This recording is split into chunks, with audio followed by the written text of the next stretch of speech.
Venice, a city of wealth and diversity, founded upon the sea and its commerce, was a symbol of Italy's dominance over Western music during most of the Renaissance. Toward the end of the 17th century, as the Baroque era was dawning, power was moving north, and Venice was in the sunset of her world influence. Here, in 1678, was born one of the last of a long line of outstanding Venetian musician-composers, Antonio Vivaldi. Of all my illustrious predecessors, perhaps none was more gifted or enviable than the Venetian violinist Antonio Vivaldi. Himself the son of a brilliant and well-known violinist, he started his virtuoso career at a very early age. At 25, he was an ordained priest, known as the Red Priest, a benign title in those days referring merely to the color of his hair. He was entrusted with this musical seminary for young, orphaned, illegitimate girls, the Ospedale Santa Maria della Pietà. These ladies became, long before women's lib, the most well-known and proficient instrumentalists and singers of their day. They even played the bassoon, the double bass, not to speak of conducting the orchestra with grace and precision. For these inspiring young women, Vivaldi composed no less than 500 concerti and symphony, not to speak of innumerable other works, of a musicality, a charm, a verve and warmth, which remain as delightful for us today as they were for his devoted wards and his enthusiastic audiences.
Many composers owe a debt to Vivaldi, beginning with Bach, who adapted and rewrote many of his concerti. Later, Mozart and Mendelssohn acknowledged his influence.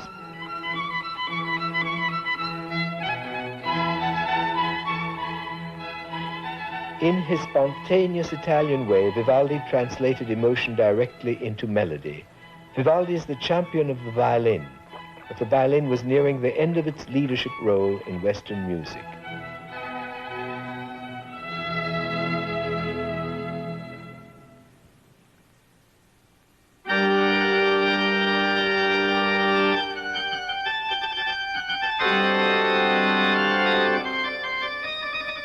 The keyboard, especially the great church organ, was on the rise. So was the music of the Germanic North, a music of discipline and order, premeditation and power.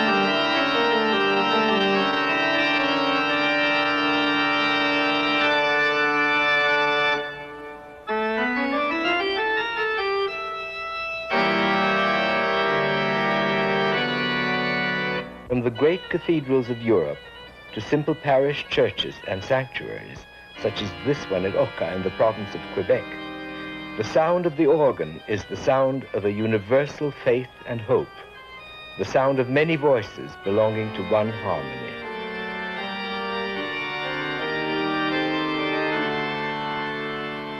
This is the great European achievement. Perhaps its origin lies in that medley of races, following the setting sun come from the whole Eurasian continent, finding itself trapped in the European peninsula, collaborating each one with his own language, and finally finding a harmony, able to sing together. Never before had such a diversity of cultures been compressed into so small an area, producing there a musical heritage which was to spread across the vast spaces of North America and beyond. In the great German and Austrian Baroque churches, the organ was the medium of expression for this new synthesis.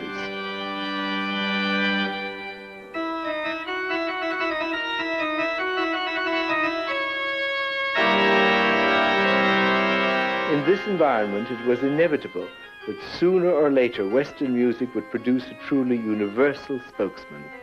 For me, that man is Johann Sebastian Bach, composer, organist, violinist, teacher, theorist, and servant of God. Bach was a German, a devout Lutheran, but if ever there were music in the world that can be described as belonging to all time, to my mind, that of Bach is first in line. He is a servant of music, but he is also its sovereign.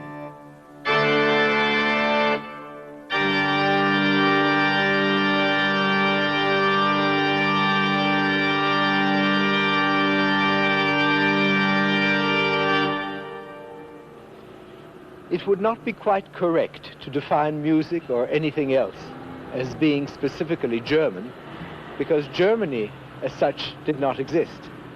These were rather an association of competing and independent principalities, such as this medieval town of Rothenburg.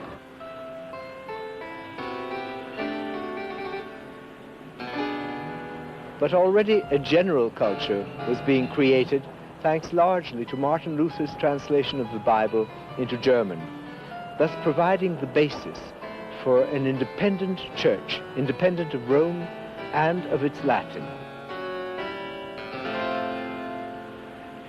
Music making was also becoming tied up with the expression of a national and cultural identity and of the German competitive spirit. The faith of Germany in itself is palpable here in Rothenburg, with its sense of community, its flow of people and goods.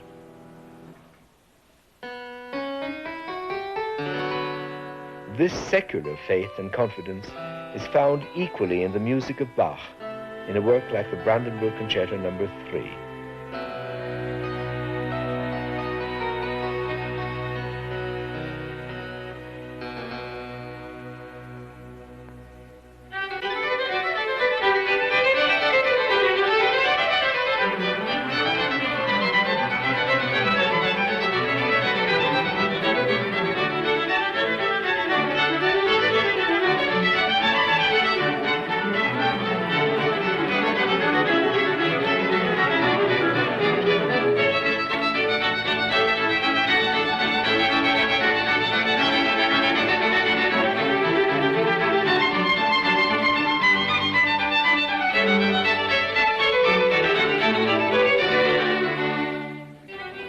In the same way that language was becoming a unifying factor amongst the Germanic peoples, composers like Johann Sebastian Bach were narrowing the gap between the music of the people and the music of their church. This Brandenburg Concerto is a good example of that evolution, inspired as it is largely by folk dances.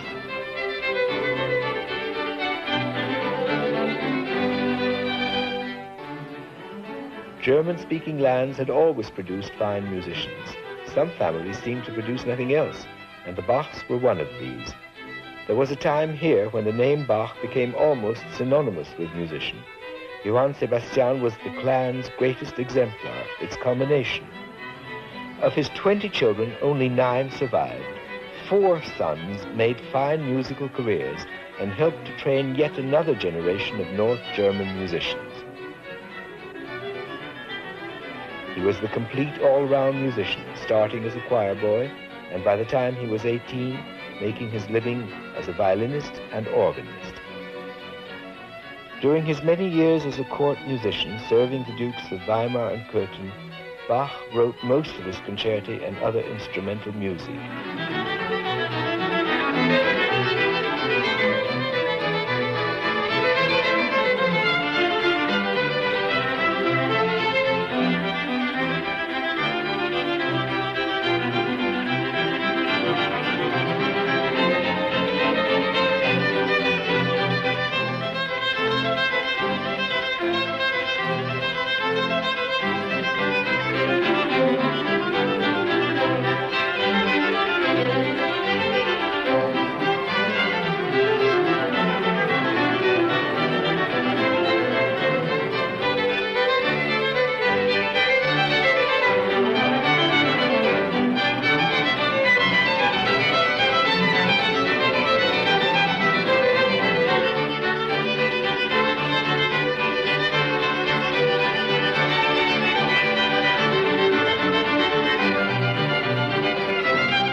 In 1722, Bach applied for the post of head of music and education at St. Thomas's Church and School in Leipzig.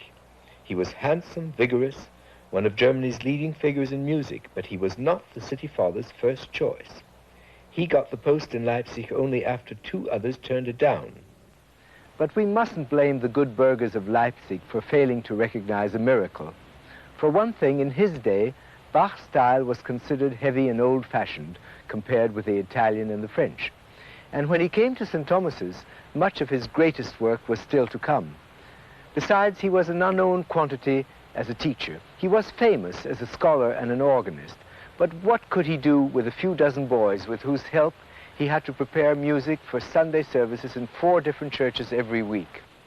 Bach went on to show them, over the next quarter century, in music of extraordinary richness and complexity.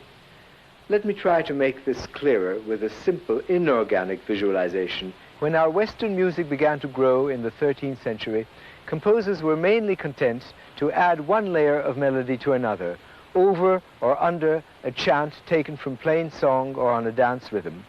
The procedure was well known elsewhere. You find something like it in the Far East, in Thailand and Bali.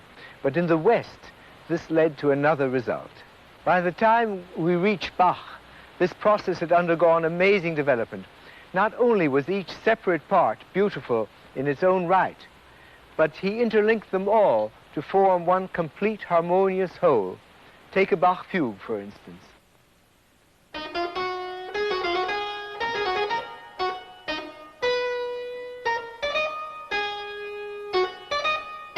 With Bach, we have the perfect example of what Western music had been moving toward for 500 years. Here is a composer who can do anything with his material. He can take simple dance rhythms and expand them into elaborate variations.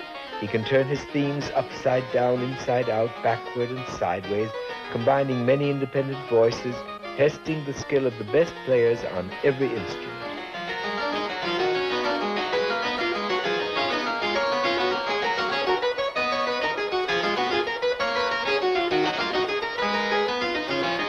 The wonderful thing with Bach was how natural all this was to him. He could toss fugues off the top of his head, and he wrote many where he introduced 2 or even 3 main ideas, developing them all simultaneously.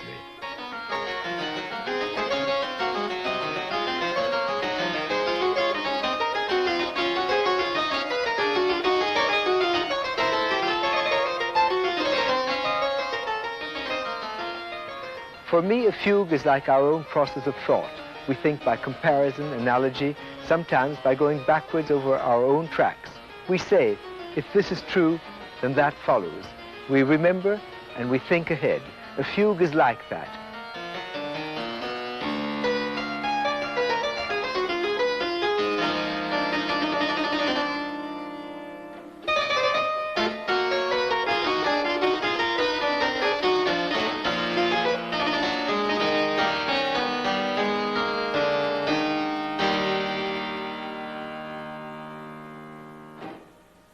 I want to illustrate now something crucial, which explains why harmony continued to evolve only in Western Europe.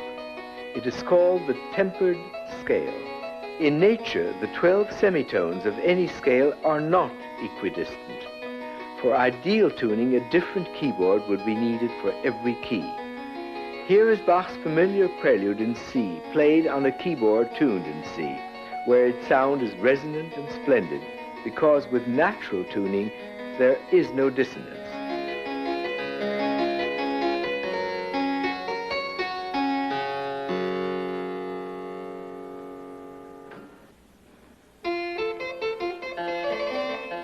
Now, on the same keyboard, listen to Bach's prelude in F sharp, a key musicians call distant or remote. It sounds as sour as vinegar.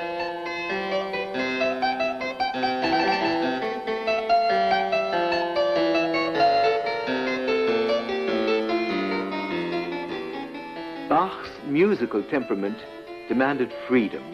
He felt one should be able to compose and play easily in any key. Now, for voices and strings, and even for woodwinds and brasses, that's not really a problem. They make all the tiny adjustments of tuning automatically. But the keyboard was becoming an ever more important part of music making, challenging the violin for leadership of the orchestra, becoming the foundation of the sonata. It simply wouldn't do to have everybody else playing in tune except for the keyboard.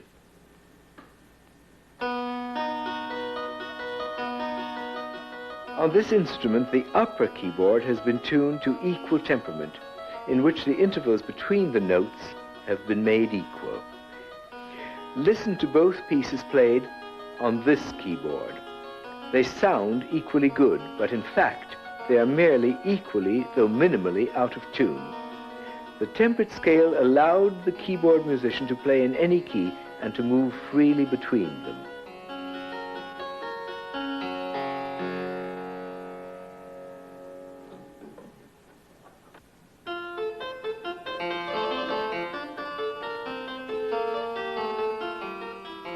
Bach proved that equal temperament could work, preparing the way for modulation from key to key, and, as we shall see later, for the development of the dissonance we accept today.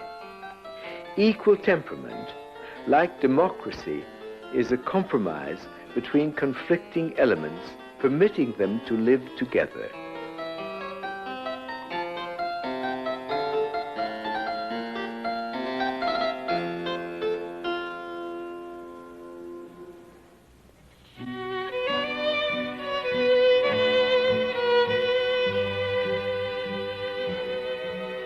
Bach never used technical devices just for their own sake, but rather to heighten the expression of human emotion. Consider his great aria, Erbarme dich, mein Gott, from the St. Matthew Passion. My teacher, George Enesco, once compared a moment in Bach to the Madonna of Tilman Riemenschneider, the great Renaissance Bavarian sculptor. The archetypal images of sorrow, faith, and resignation are present in the entire altarpiece, carved here into wood as into the music of Bach.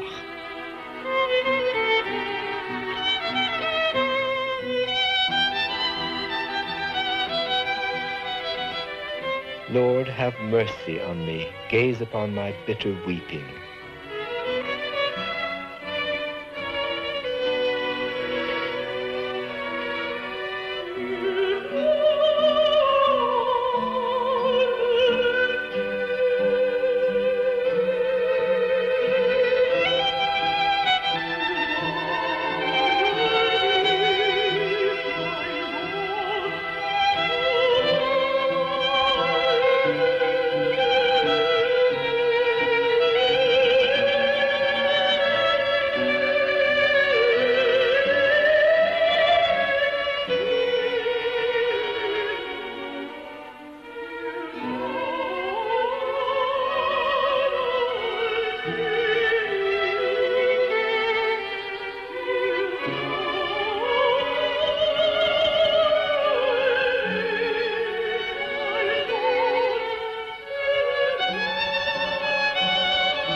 At a crossroads between the Lutheran German north, where Bach waged his battle in music for faith, Christ, and God, and the sunny Catholic south of Vivaldi, lies the city of Vienna.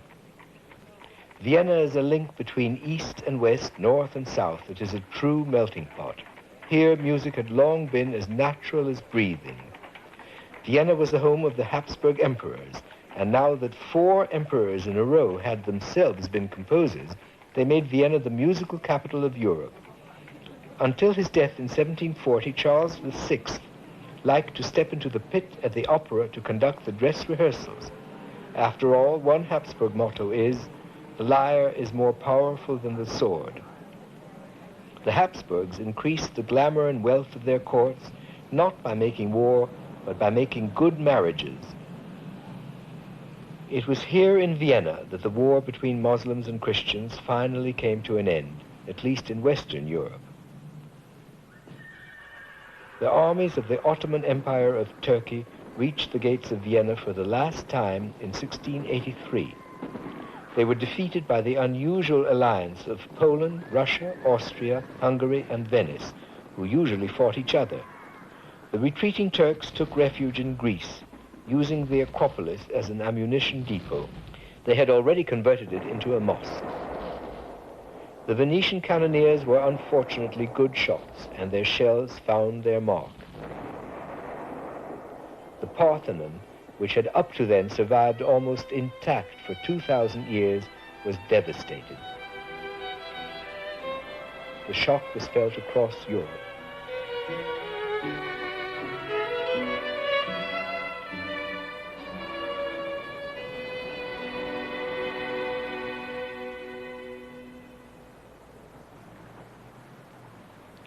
West of Vienna lies the town of Salzburg, and here in 1756 was born Wolfgang Amadeus Mozart, a musician whose versatility is unique, as great as that of Bach or Purcell.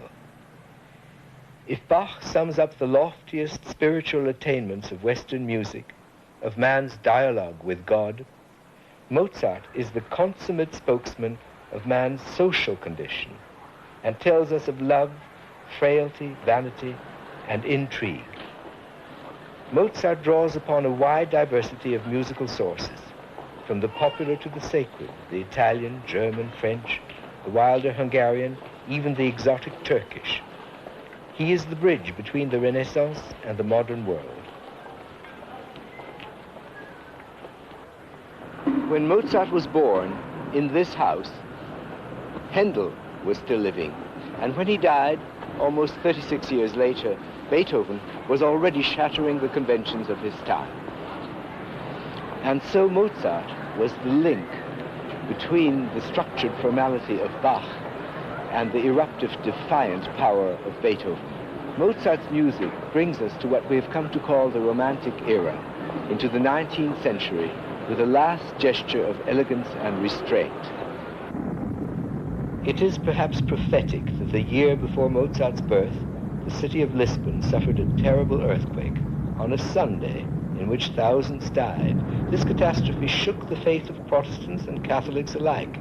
No longer could one simply ascribe everything to God. People came to rely more on themselves, on their own judgment. Mozart was one of these.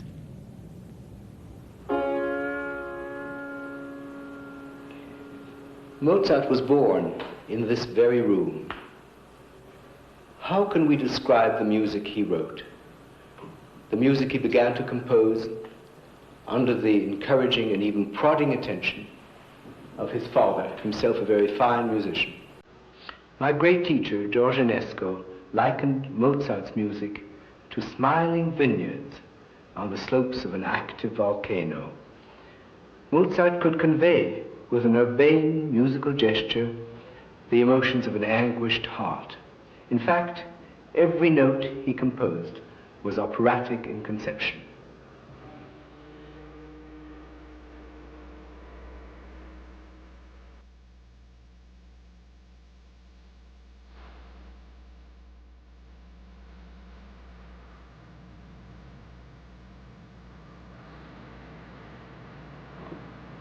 Mozart's was the courtly style. Even his own Archbishop of Salzburg kept a lavish court, of which Mozart was but a humble servant. The incredible genius of Mozart lay in his ability to communicate the most poignant and heart-rending emotions without ever impairing the perfect discipline of style, the courtesy, elegance, and convention of his period.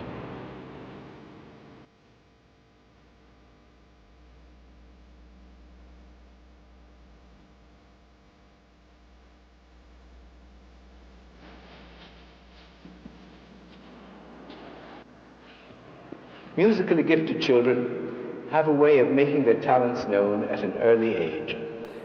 By the age of 3, Mozart was improvising at the keyboard and composing. By the age of 10, he had written his first symphony. Here in this Palais Mirabel, Papa Mozart would proudly present his 2 gifted children, Wolfgang and his older sister Nanno, to an astonished and elegant audience.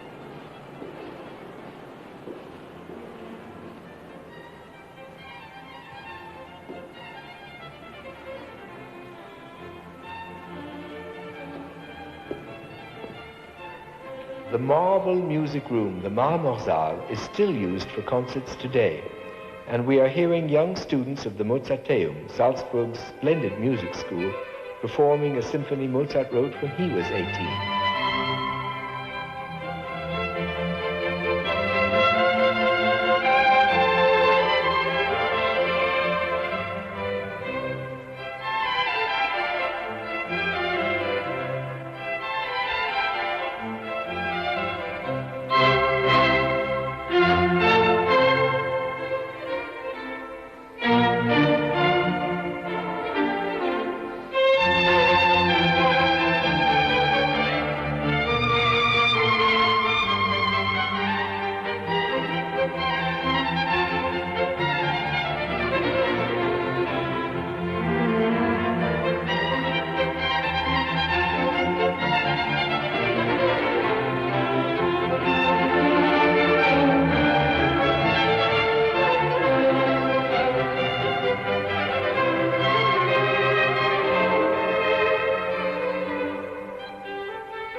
Throughout his life, Mozart had one foot in the German world and the other in the Italian. As a teenager, he made several trips to Italy with his father. The land, the people, and the music influenced him profoundly. He loved opera, and he wrote some of the best we have. A few of his opera tunes became as popular in their day as any gold record hit today. Mozart never lost the common touch. The people loved and paid for his music willingly. No longer did musicians depend solely on emperors and archbishops, as they had in the days of Monteverdi. We might even describe him as our first completely independent, freelance Western musician.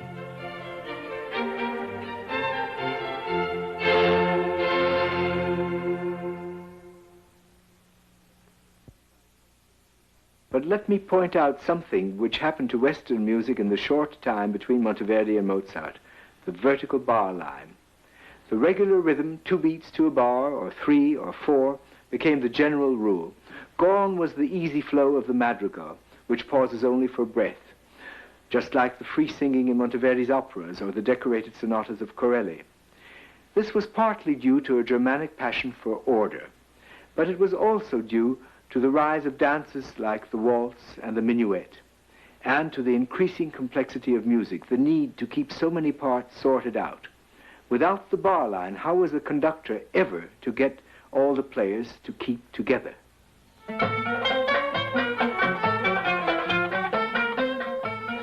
Folk music with only a few musicians playing by ear does not have this problem, and its rhythms have remained largely irregular, less bound by the restrictions of notation.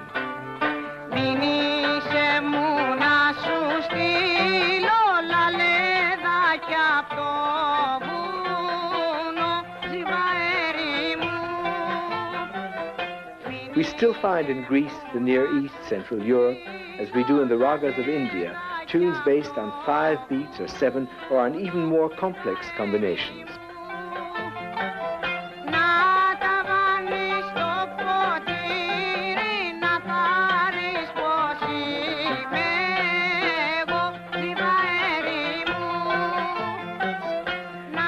However free they may seem, these asymmetrical rhythms are also rigid, being part of a tradition handed down by ear. We will encounter them later in the music of Stravinsky, but they give this folk music an unpredictability, an elastic quality which Western classical music has largely lost. It is a loss I regret, for it is part of the pagan in music, a human quality we all share.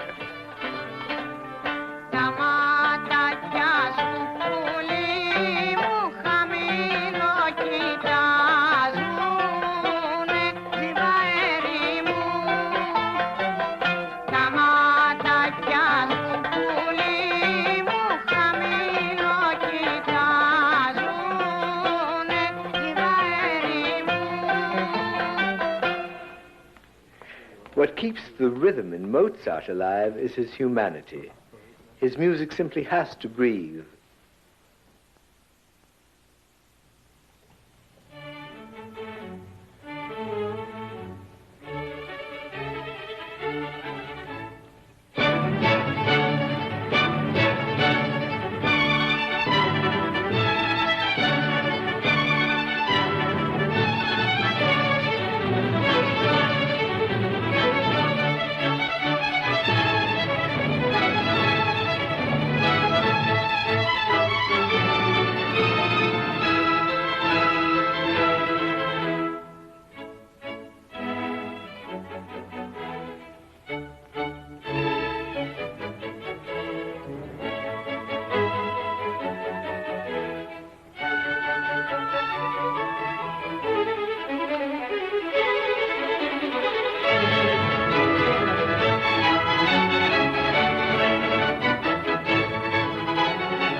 Mozart's adventurous spirit lives on in this music, his Hofner Symphony, written when he was 26.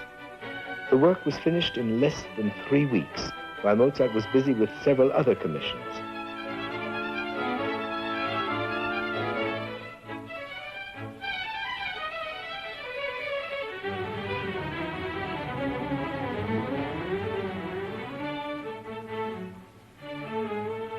The Italian love for the singing voice, the German for rhythm and order, Mozart's own relish for virtuosity, and for the violin which he played so well are all here.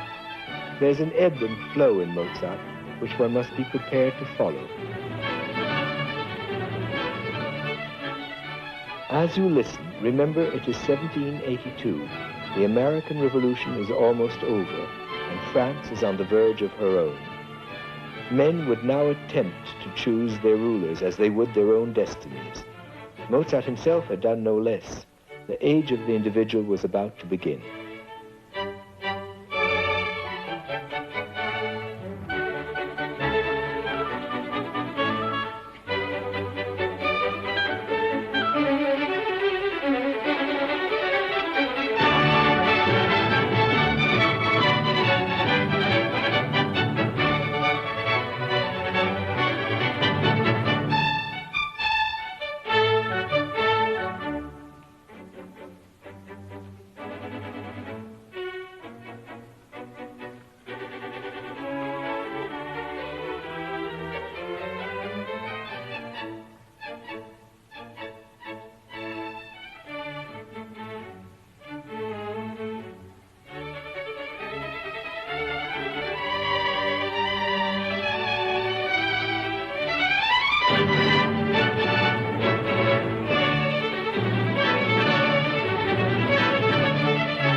How wonderful it is that in his adult years, Mozart could hold on to that quality of intoxication with music, long after leaving behind his brilliant childhood career.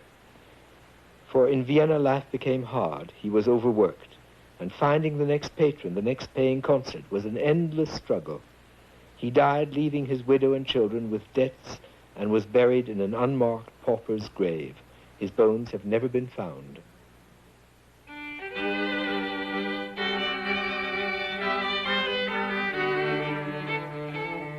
One of the last of the court musicians, a man who lived through that change to faith in the power of the individual without losing his dependence on God and King, was Joseph Haydn. For much of his career, Haydn worked here near Vienna for Prince Nikolaus Esterházy. Together, Haydn and Mozart had assured that Western musical influence would be centered for some time to come in the German-speaking world. Even Haydn, 24 years older than Mozart and called Papa Haydn in his day and since, freely admitted he had learned much from the younger man. He wrote to Mozart's father, "I know of no greater musician than your son." Haydn did his best work after Mozart came onto the scene, and even after Mozart died, his influence was unmistakable. It was just at this point that another Mediterranean influence made itself felt in the world. Napoleon Bonaparte, the people's general, was leading the armies of France and almost single-handedly remaking the image of Europe. Even Vienna could not afford to ignore him.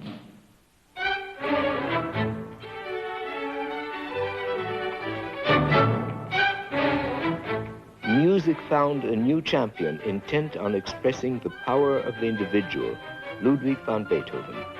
Already in this finale to his Second Symphony, written in 1802, this human message is clearly pronounced. Not that every music lover in Vienna was charmed. The Second Symphony is a filthy monster, a hideous, wounded dragon that will not die. And in the finale, even though bleeding from every pore, it still thrashes about in a fury with its upraised tail. So wrote the critic for Vienna's News of the Elegant World. But Beethoven cared nothing for the opinions of that new breed of journalist, the critic, any more than he did for giving his audiences easy pleasure. He was delivering himself up to a greater force, identified in his mind with the divine rights of man. And his music in its power is the expression of human will, defiant and uncompromising. Beethoven was a man of volcanic temperament. It shows throughout his music as it does in his life. Nowhere is this clearer than in his sketchbooks, of which hundreds survive. Beethoven is an explorer in search of fundamentals. Here in these sketchbooks we can see his mind at work, impatient and struggling constantly to reinvent music itself. Beethoven wrote his Third Symphony, the Eroica, in this house in Vienna in 1803. He had intended to dedicate this grandiose work to Napoleon, but when the general made himself emperor, a disillusioned Beethoven tore up the dedication.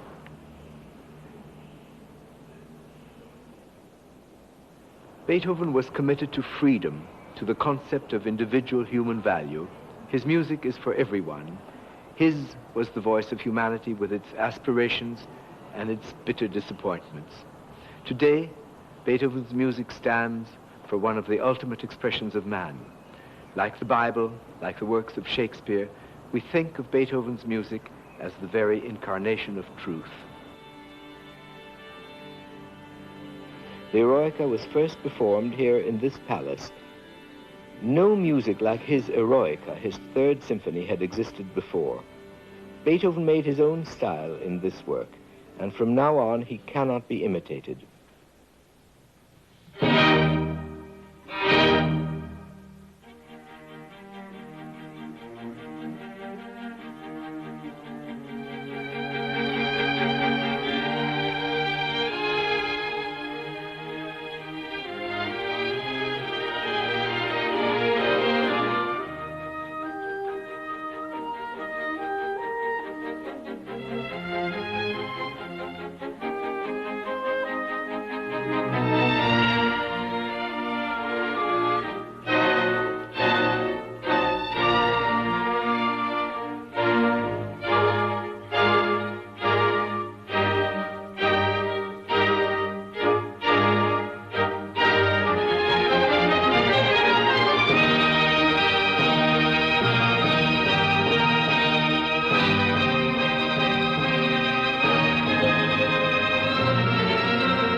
Beethoven had been a brilliant pianist with an exceptional ear, but by the age of 26, that ear slowly closed to the sounds of the natural world. This music, his Eroica Symphony, is some of the last he heard clearly. His tragedy has been compared with that of blindness in a painter.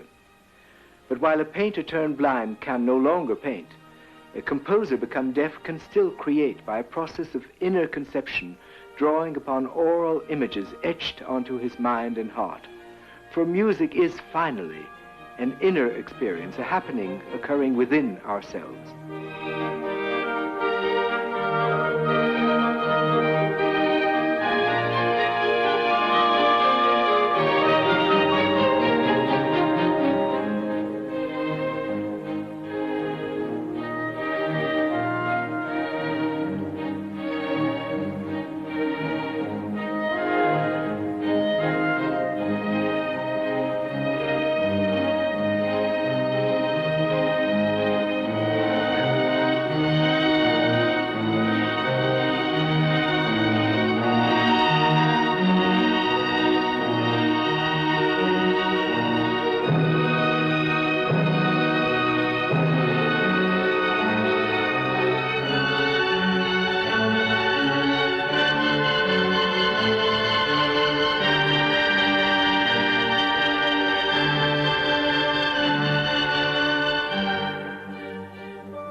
But who are we to assess the depth of tragedy and the monumental despair of this colossus facing so fateful and shattering a curse?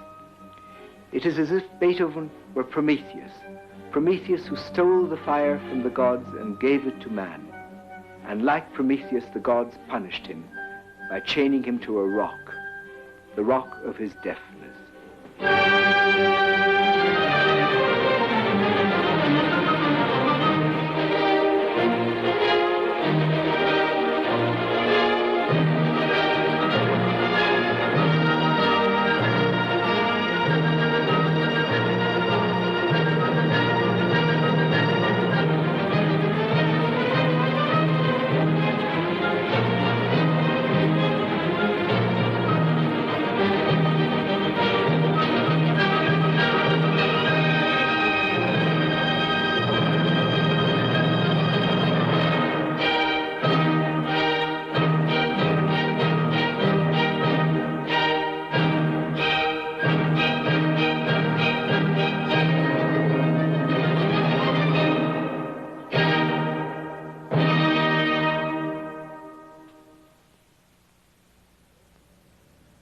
At the emergence of the Romantic era, Beethoven was one pillar of Western music. The other was Franz Schubert. Where Beethoven joins people to the cosmos, Schubert joins people to each other. His is the inner voice of the human being. Neither man heard his greatest works performed, Beethoven because of his deafness, Schubert because those works were ignored.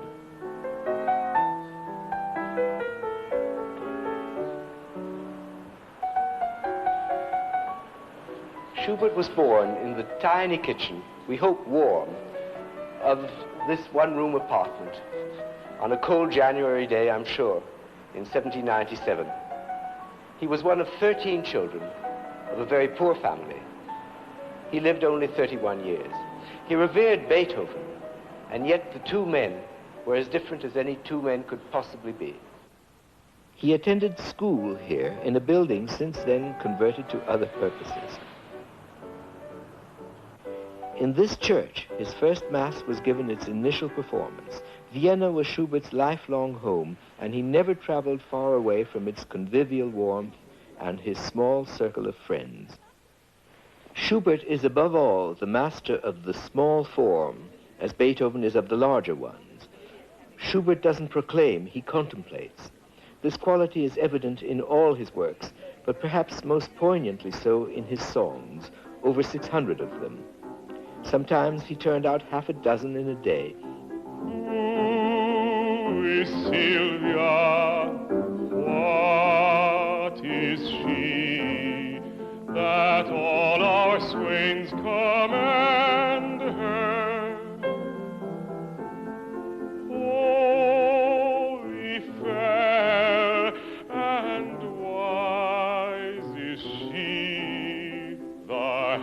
such grace did lend her,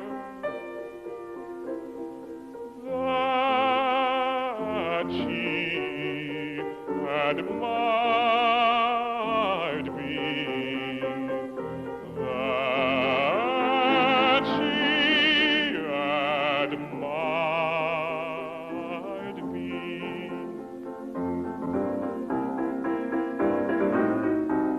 Like most of his music, the songs amble at a natural human pace. Yet the blending of words and melody is almost always flawless, even when he uses the simplest means. Schubert makes speech and music into a single expression, as if it were truly the only way we could speak to each other. Love doth to her eyes repair, to help him of his blindness, and being helped inhabits there, and being helped inhabits there. Schubert was as modest and humble as Beethoven was overbearing and arrogant. Beethoven is cataclysmic, whereas Schubert speaks to the individual heart.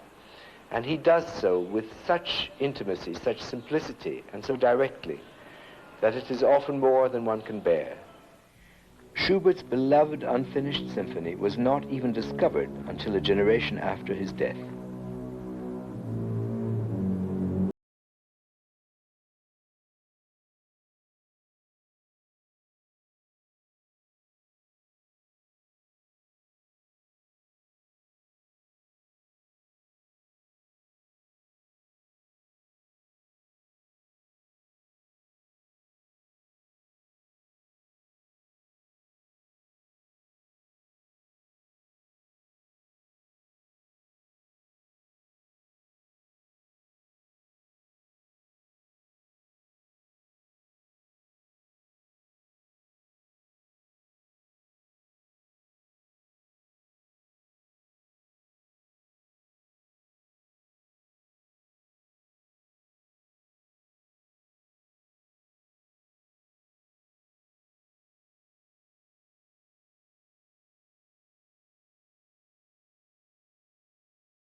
Beethoven and Schubert were the very essence, the lifeblood, the voice of awakening romanticism, the era of involvement with self. Heroes of the past were rediscovered, Roland, Ivanhoe, as symbols for the present. In a sense, it was a return to the pagan. Beethoven was a true virtuoso. He wrote powerful music for the piano, largely to display his own mastery of the instrument. Schubert played the piano well enough, but he did not compose in order to play or conduct the works himself. Being a star was simply not his nature.